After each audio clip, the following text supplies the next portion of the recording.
Samantala, pinag-utos na ng Department of the Interior and Local Government o DILG ang pagpapatupad ng anticipatory measures para sa paghahanda sa posibleng epekto ng Super Typhoon Nando. Ang detalye sa ulat ni Gab Villegas. Ipinag-utos ng Department of Interior and Local Government sa lahat ng mga local government units na posibleng daanan ng Super Typhoon Nando na agad na magpatupad ng preemptive evacuation upang maprotektahan ang kanilang mga residente.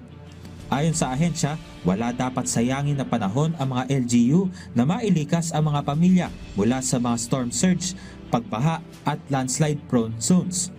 Hinimok rin ni DILG Secretary John Vic Rimulya ang kooperasyon ng mga maapektuhang pamilya at pinaalalahanan ang mga nasa vulnerable areas na huwag mag-atubiling sundin ang utos ng mga otoridad.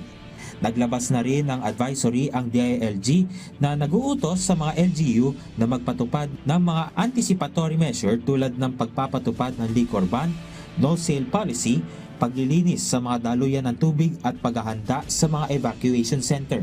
Inutusan rin ang mga lokal na pamahalaan na tiyakin na may kuryente, sapat na supply ng pagkain at ligtas ang mga evacuation center na tutuluyan ng mga evacuee upang ma-secure ang mga critical infrastructure at para makapagbigay ng food at humanitarian aid. Ayon sa Mines and Geosciences Bureau, nasa higit 2,700 mga barangay sa buong bansa, kabilang ang higit 930 barangay sa Metro Manila, ang posibleng makaranas ng pagbaha at pagguho ng lupa hanggang Martes.